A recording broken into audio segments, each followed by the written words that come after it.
For me, what I think of when I heard of method acting most is when people stayed in character when the camera was off. Yeah. My question that we're going to address later in this episode is whether we think method acting is completely necessary, whether it turns out better performances, whether it's going too far. And we'll talk about some examples of different famous actors in modern times that are known for using this. And Dennis Hopper for Apocalypse Now, where he requested cocaine to be able to play his character, and the studio actually gave it to him. Welcome to Backseat Directing, where we talk about movies, TV shows, comics, and more. We're your hosts, Andrew and Aaron. And we put out new episodes every Monday and Thursday. And today we're having a discussion about method acting.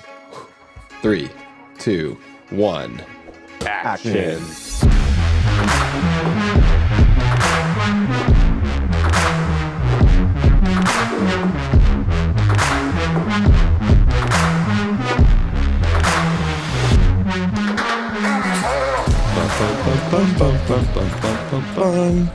All right, today method acting is the topic of conversation. Now, just shut up 1 minute while I get into character. Just shut your mouth. Excuse me, sir. Sir. 22 Jump Street. That's actually kind of where I wanted to start. Was like my perception of what method acting was coming into this episode. And for me, what I think of when I heard of method acting most is when people stayed in character when the camera was off. Yeah. And that's what I had in my mind. But it seems like it's a little bit more in depth, or maybe encompasses a little bit more than just being in character off screen. Yeah, it's kind of like, it's something maybe I didn't realize as much about before going into this myself was that it is kind of less, it is a concept, but it's also like a textbook approach to acting for actors. Maybe it's more like more schematic than I thought about, like more blueprint based, I guess, because it's actually like the same way that you might learn to do another trade. It's like written down way to get into character. Taught. Yeah, it's something for which I thought of it more as a concept beforehand because I'm not an actor, so I didn't. Right, yeah, me neither. I've acted in a total of 0 things. But I learned a lot about how it was created and kind of what goes into method acting for us to be able to talk about it today.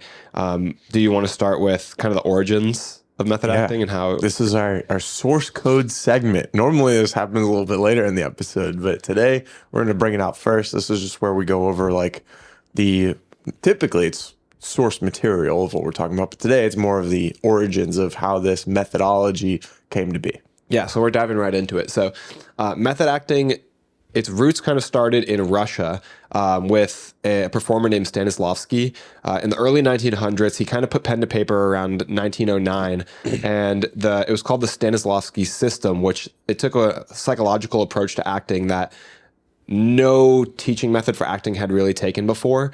And originally, he had it based on something that was called emotional memory, where the actors would delve into, in a sense, what we would now call like traumatic memories, or they would delve into real memories and use that to portray what they were performing. Now, eventually, Stanislavski found this to kind of be traumatic for actors to maybe delve into things that were difficult for their past or things like of that nature. So he abandoned that approach and began something more imagination based, where you would do different things to get yourself in the headspace of your character, imagining how your character would respond to a situation or your character would respond to a stimulus, and then evoking that as a real emotion. And now you would still tether and rely on the emotional side, on that emotional memory side, but without it being the basis and without only displaying the emotions from your own memory so that it would be less traumatic. Now, this made its way to America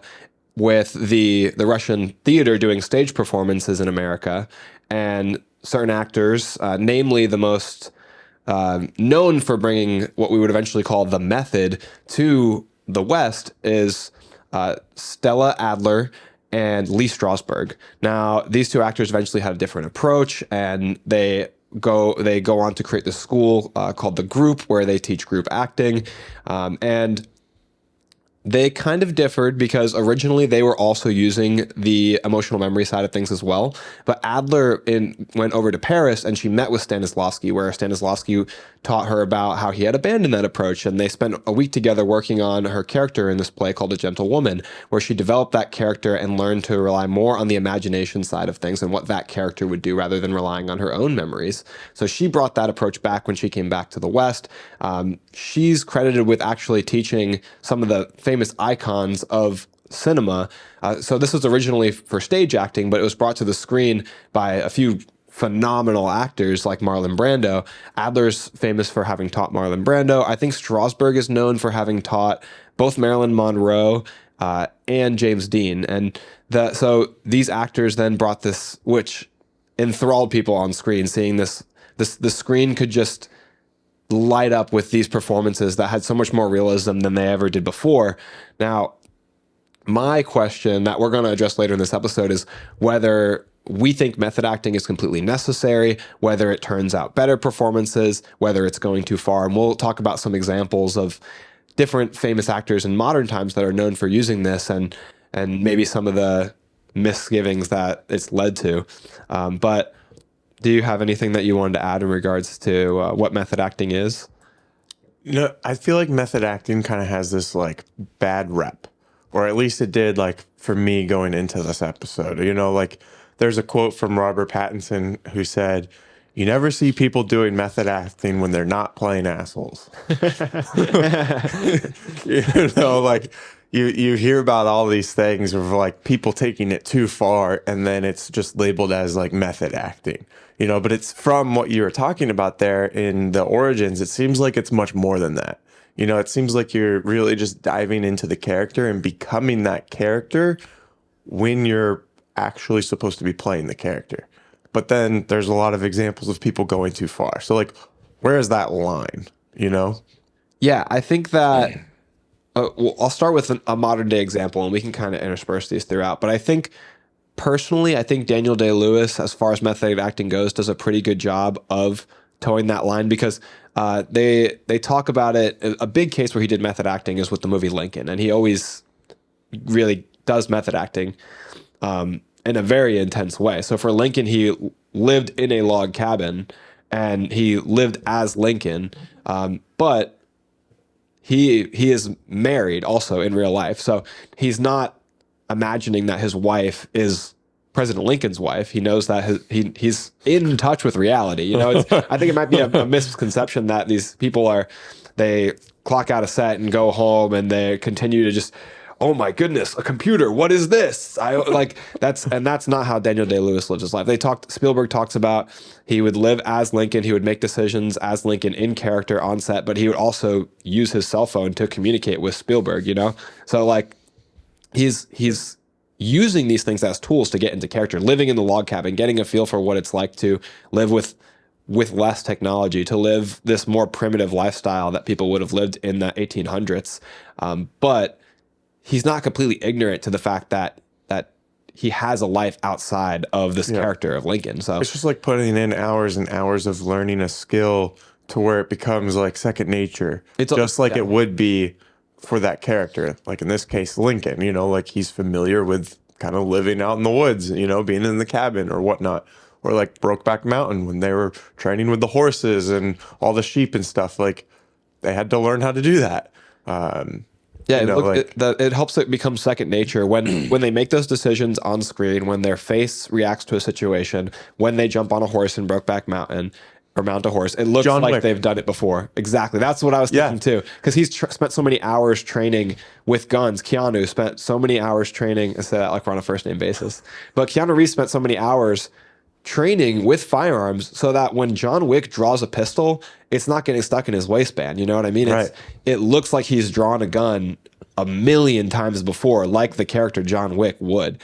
He's very familiar with handguns, but he's not going around acting like he's this James Bond character, like this super spy Yeah, or I'm sure. assassin. Yeah, I'm sure he's not like looking out for his food to be poisoned or a knife to be thrown from the kitchen when he's dining in a restaurant. Like he's not pretending there's a bounty on his head. So Yeah. it's It's examples like that that I like didn't necessarily think of as being like method acting. I just thought of like being like thorough. yeah, and I think the other what would maybe be considered a misconception for method acting too is that literally just doing what the scene writes. Like, so method acting isn't necessarily creating that real emotion. Like the emotion is still based in imagination, like we talked about with the Stanislavski system and everything like that. If you have a scene where you're being buried alive and you really bury that person alive, then that creates real fear. I think that's a little bit different than my understanding of method acting. Like, just if somebody's getting shot in a movie, you don't shoot them in the leg to create real pain. You know what I mean? But then there's examples of like Charlotte Buff like actually scratching his face for to the get movie a Fury. scar. Yeah. You know, like That's going is too that far. not method acting anymore? I think that's definitely going too far. And I think it's considered method acting, but I don't think I don't think it's a requirement. I don't think it's the original intention. I don't think it's the intention either. Like you said, like it's like you're imagining that you're this character, so you're not necessarily drawing from your own emotions. You're creating these motions from a different point of view, but actually burying yourself alive is changing that. Yeah, I think say a character has a scar on their hand and it's part of their character to always be touching that scar because it reminds them of like a traumatic incident in their past. Sounds like something that could believably be in a movie. If you continually wear that prosthetic and day in and day out, you're going under that activity of touching the prosthetic and you're making that part of your personality of maybe connecting it with some emotion in your mind, using that emotional memory, tying it to imagination and kind of using that as fuel for creating your own mindset for your character. That's what method acting seems to be stating, not giving yourself a scar on your hand. Like that's first of all, it's different than what happened to your character. Presumably in the story where he got that scratch on his face, the character didn't carve that into his own face, right? You know, because it's something that happened, something different that happened in his past. But Shia LaBeouf is another example of like a modern method acting. Going a little too far on certain things. Yeah. I feel like the worst examples of method acting is when these actors or actresses stay in character for too long and they're just rude or harassing Yeah, well, their coworkers. Like Robert Pattinson said, nobody's ever playing a philanthropist and going into method acting and donating a bunch to charity to get into their character. It's always like, I think another popular example is that Jodie Foster came out and said that she was afraid of, what is the actor who plays Hannibal Lecter? Can you look that up for me? Yeah. He's an incredible actor. He's won 3 Oscars. He's tied with Daniel Day-Lewis for most Oscars for a British actor. Is it Silence of the Lambs? Yeah. Anthony Hopkins. Anthony Hopkins, yeah. So Jodie Foster was afraid of Anthony Hopkins on set because he brought like the menacing demeanor when the camera stopped rolling to stay in character. He would continue to stay in character, and anybody who's seen that movie knows that is very sinister. Like everything from his voice to his posture, he has like the cadence of a psychopath, and so she felt a little bit nervous around him. I mean, I doubt she was like sprinting away from him, like, oh, he's gonna kill me, but she felt a little bit of unease because of him staying in character. Is that scary when actors and actresses can do that? They stay in that type of state for so long. Like, is that, like, to me, it makes me feel like, maybe there's a little bit of that in them, Yeah, I think it can either be that or it can be just a whole lot of talent. I definitely think Anthony Hopkins has a whole lot of talent, because you either have to have something in yourself that you're pulling on to make that seem real, or you're just so good at your job. Mm-hmm. And I think in Anthony Hopkins' case, I think he's just damn good at his job. But people do this a lot, and I think in some cases you can look at Hannibal Lecter, and then you can look at we have two examples with the Joker. So first you Yeah. can look at Jared Leto, and I think that's what you talked about before, where it can just get plain annoying. Yeah. Like the one Like he should be arrested. one of the stories was what he sent a used condom to Yes. Margot Robbie. On their first like reading day, he sent a dead pig to the cast. He I wrote down some other things. He sent a love letter to Margot Robbie with a dead rat or a live rat, a rat so of some capacity. And this is Jared Leto supposedly getting into character for the Joker for Suicide Squad. But it has nothing to do with the movie itself. Yeah, I saw one. He didn't talk to Will Smith once out of character the entire filming. I think it was 6 months. Oh my gosh. Isn't that like that's too much? And he's not a pleasant character either. He's playing the Joker, but And it wasn't even a good movie. That's the other thing That's too. the worst part, right? He came out to have like 10 minutes of screen time in that entire movie. So I saw one article say that in some terms, modern method acting is more of a promotional stunt than it is an actual acting method. Because especially in this case, with Jared Leto as the Joker, there were so many stories coming out when this movie was in production of his method acting, and then going on to do talk shows and everything for the movie during press. He talk about, the method acting and people saying, Jared didn't talk to me for 6 months, things like that. And then audiences at wide are like, oh man, I need to see this performance, that he would go this far to get into character. There must be something special about this performance. But in that sense, it is a promotional stunt, And and I'm sure Jared Leto seems like a very artsy type. I'm sure in his mind he was doing it to prepare for the role, but that's no excuse. It comes out to be promotion at the end of the day when there's so little screen time, and it comes out to be harassment. Yeah, bordering on crime. Yeah, but I mean if anyone else in any other job sent used condoms to a coworker, they'd be fired, right? Absolutely. Like it's not acceptable. Like you can't do that. You can't send dead animals to your coworkers. Like that has nothing to do with your job. So I saw and if you need that to get into character, you're not good at doing your job.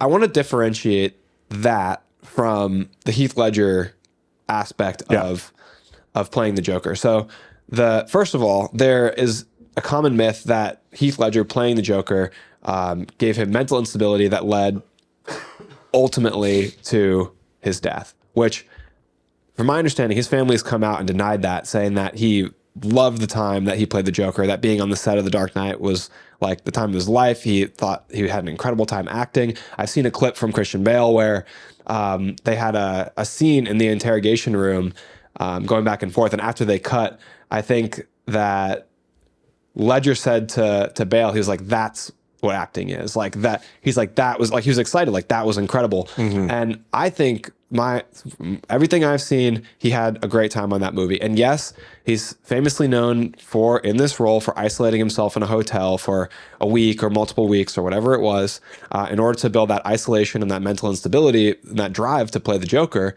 But this movie didn't destabilize him and ruin his life. I think that he really enjoyed being on this movie. So that's an important distinction that I wanted to make first. But he overdosed on sleeping pills.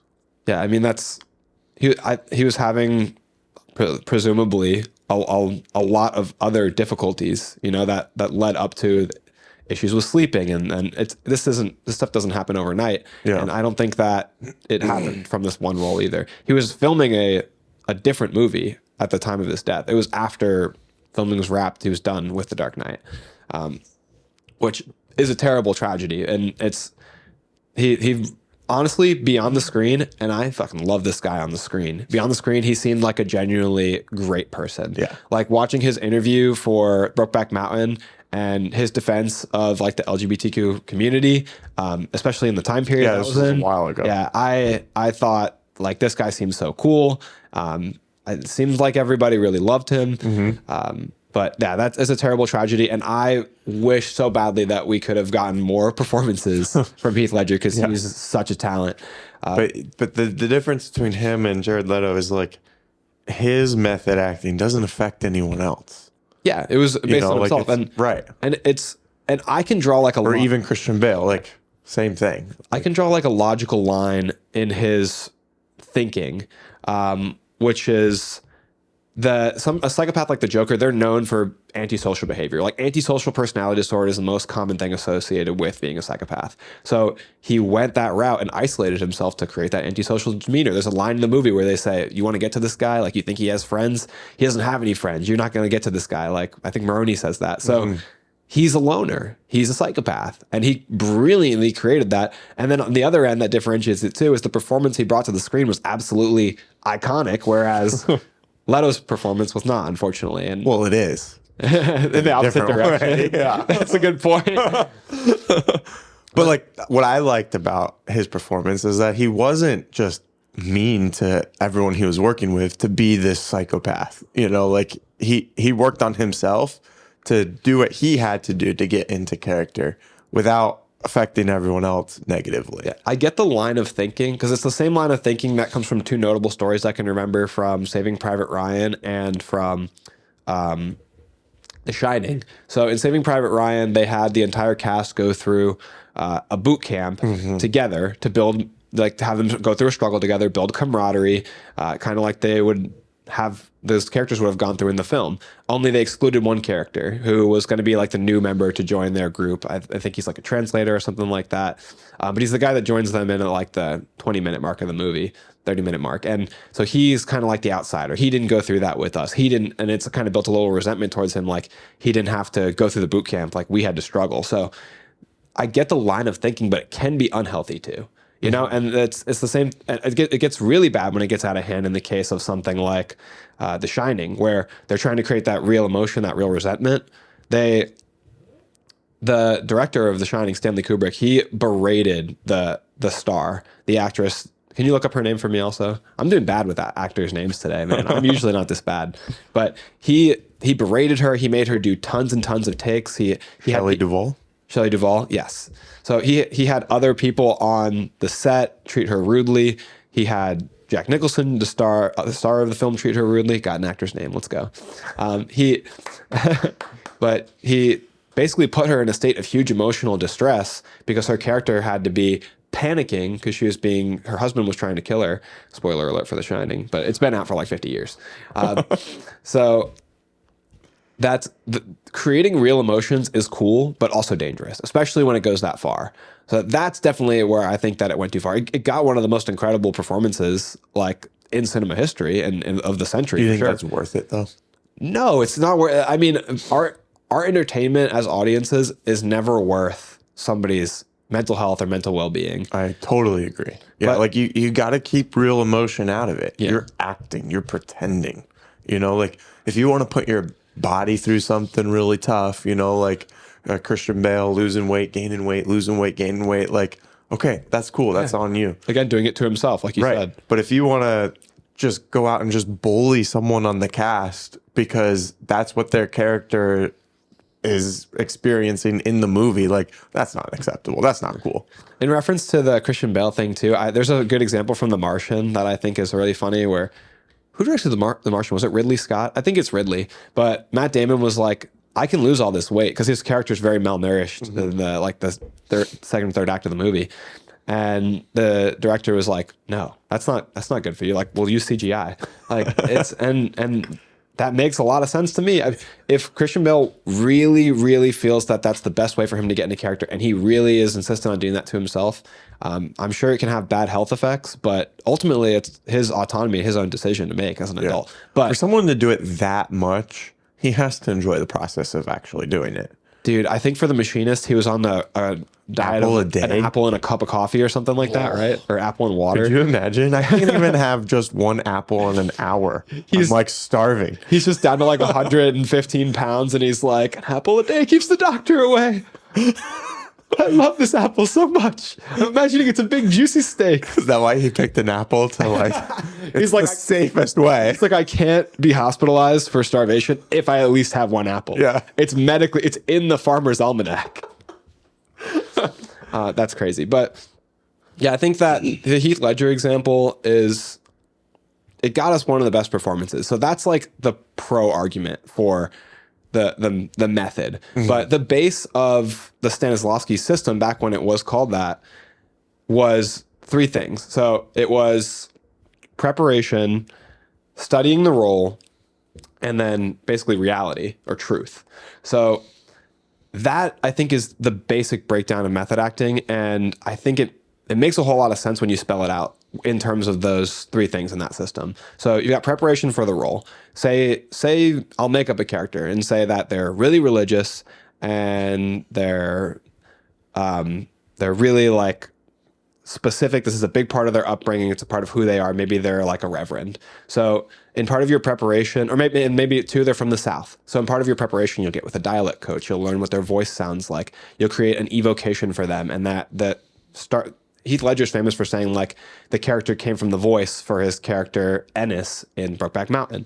Maybe you'll read religious texts and read them over and over. And that's part of your preparation to get into that mindset, to have the passages memorized, not just to know your lines, but to know what the character would know in their mind, like the back of your hand. To know like the source material, if you will. And then, yes. And then when you come to the stage with that, now you're evoking that. So you've prepared, you studied, you've done the reading, you've built the character in your mind, body, and soul, and then you release that as truth, as that character being their own person.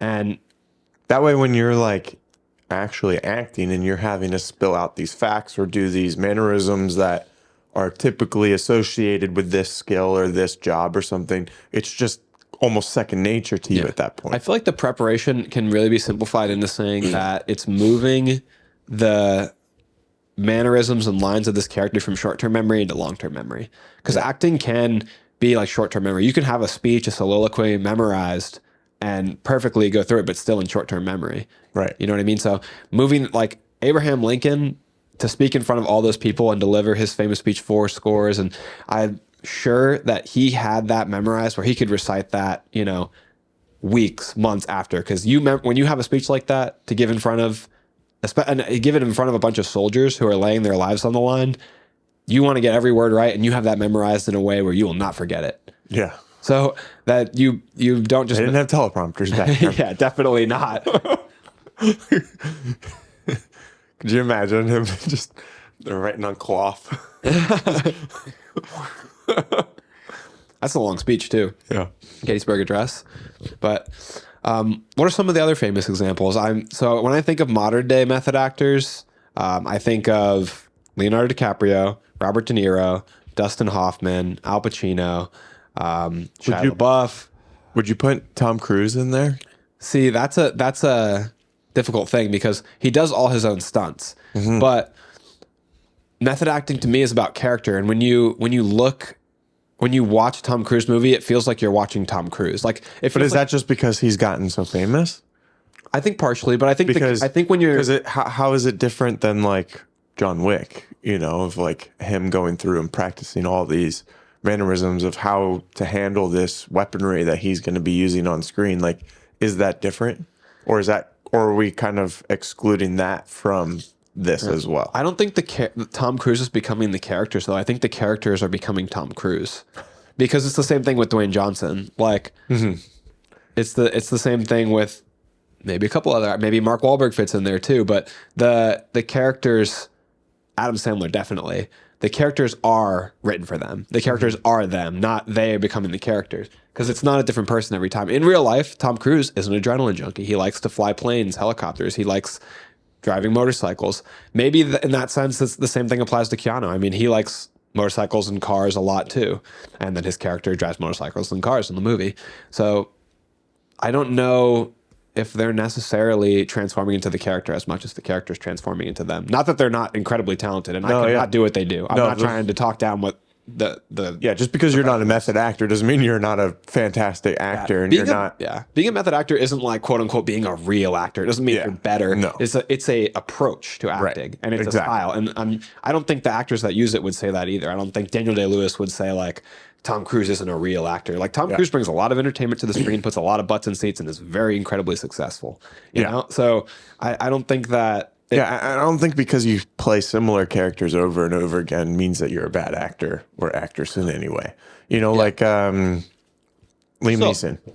He's got some bomb movies that are fantastic, but then he also has movies that are like kind of the same thing that just you're like, oh well, why don't I just watch Taken? Like Nonstop, Unknown, Taken. Yeah, you could go on a list, but I mean, but he's still a fantastic actor. Yeah, and he's someone too who has shown that he can play other roles too. I know that's like the first example that came to your mind, but he's Qui-Gon Jinn, he's Aslan, he's so many different things too.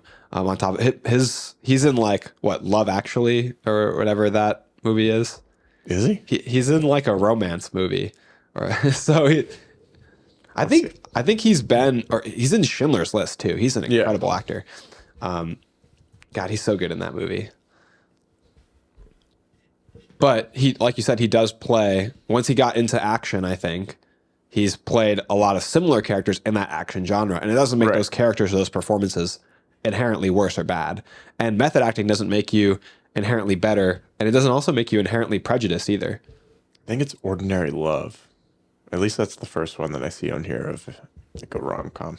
All right, to wrap this episode up, what if we just kind of spitfire like the best and worst of method acting and the examples?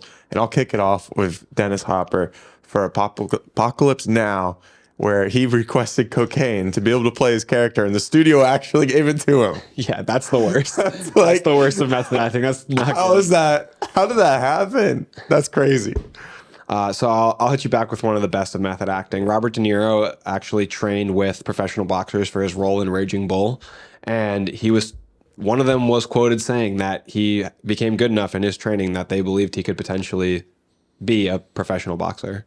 That's crazy. Could you imagine? I mean, imagine being at the top of your field in acting and being told like you could be in the top of another if you wanted to. Yeah. Another one, Halle Berry didn't shower for like 2 or 3 weeks for one of her opening movies. I don't remember the name of the movie, but that's a lot, right? Yeah, I mean, what was her goal? Like, was she trying? She was playing a drug addict, so she wanted to get in character of like being contrasted from where she was normally perceived as this like beautiful model to this dirty not model.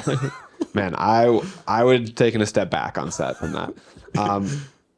I'll go with one we've already said too. For the worst is Shia LaBeouf giving himself a facial scar from the movie Fury. Obviously the worst. Kind of piggybacking off the boxing one, for the movie Collateral, where Tom Cruise is drawing his weapon, they actually show that at Special Forces of how to properly draw your weapon that fast. Oh yeah, that and piggybacking off your piggyback, they do the same thing for the movie Heat. So Val Kilmer actually grew up around guns a lot. So his role in Heat, he does a field reload at one point in a big gunfight in the third act of the movie, and they also show that for training in certain areas, that this is a realistic depiction of how to reload. That's really cool. Okay, going back to the worst, what about the one where the guy hit Meryl Streep? Oh, Dustin Hoffman. Yeah. In Kramer versus Kramer, they're playing like a divorced couple, and he like was rude to her off camera, emotionally abusive, and I think at one point he actually smacked her. So ridiculous. You can't do that. Yeah. Shia LaBeouf again, for the movie where he was with Tom Hardy. Surf's Up. Yes, I just made that up. I don't know, but he was Wallace. Yes, he would drink moonshine. I heard that too. To be drunk in the actual production of things. And he later ended up saying that it wasn't a good idea. He didn't even do that good. And Tom Hardy played a better drunk than him, and he was drunk. Yeah. I mean, it's tough to compare yourself acting to Tom Hardy too. Yeah, but it's not like Shia LaBeouf's a bad actor. He's a good actor. Just get your stuff together, and like act. It's just a misguided attempt, Let's find another positive example. I'm going to say Leonardo DiCaprio really eating the liver in The Revenant that finally won him his Oscar. In that scene, he actually eats raw liver, and the reaction on his face is real. So that's incredible. Among other things, he did method acting for that movie, like to get himself into the time period. Yeah, my wife actually just did this like Amazing Race kind of thing from her work. And one of the challenges was to eat a bunch of gross things, and one of them was liver, and she said that she really struggled with it. Oh my God, I couldn't do it. Yeah, no. Gross. All right, so that kind of wraps up. Wait, I have another good example. You're just going to cut me off. I'm going to cut you off. You're about to wrap it up. You just said that you're the last one. We're going to end on a good note there. I said I had the last one? Yeah, you're like, all right, to end on a good note here, let's talk about eating liver. I don't think I said end. We'll check the tapes. Okay. So this guy. Another good one that I just remembered is Jake Gyllenhaal too. It's another boxing movie, which makes for great examples. But Southpaw? for Southpaw, he did a boxer's workout routine. He trained hitting heavy bag. He did road work. I think he worked up to running like 6 miles a day. And his workout and diet routine was exactly that of a boxer. He trained with professional boxers, and you can see it in the movie. He's like in insane shape. So the dedication really like paid off, because when I watched that movie, I'm like, I need to work out. This is crazy. All right, I'm gonna hit you with another one. You want to keep the last word? Miles Teller in oh my gosh, where'd the movie go? It was Whiplash. just in my brain. Yes, I was playing the drums, and 40% of the actual drums made it into the soundtrack from him playing. Wow, that's so cool. And on top of learning a skill, I would also hit you back with another good one where Shameik Moore for the He role already of knew that skill. Shameik Moore for the role of Miles Morales in Into the Spider-Verse. He learned to speak Spanish because he's not actually Hispanic in real life. So to get into that character, he learned a whole language. That's really hard to do. To just learn another language and to be able to pass that you like grew up speaking that language as an adult. That's pretty impressive. Yeah, it takes a lot of dedication. Yeah. All right. Are we good? Let's see. Has anybody else in acting learned any other skills? I think that wraps it up for this episode.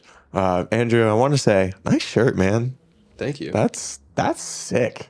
New t-shirt now in our Etsy store. We have the Backseat Directing Classic logo tee in black, redesigned logo to fit the design of the shirt. So it looks pretty sick. This is our personal copy of the shirt. So you can buy that online at our Etsy shop under Backseat Directing. Yeah, the link will be in the description of the YouTube channel. It's in the link in our bio for all of our other social medias, so you can check that out. We post new full episodes every Monday and Thursday on YouTube, Spotify, Apple Podcasts, everywhere else you find your podcast.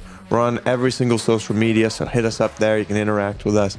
We're excited to continue this podcast, and that's a wrap.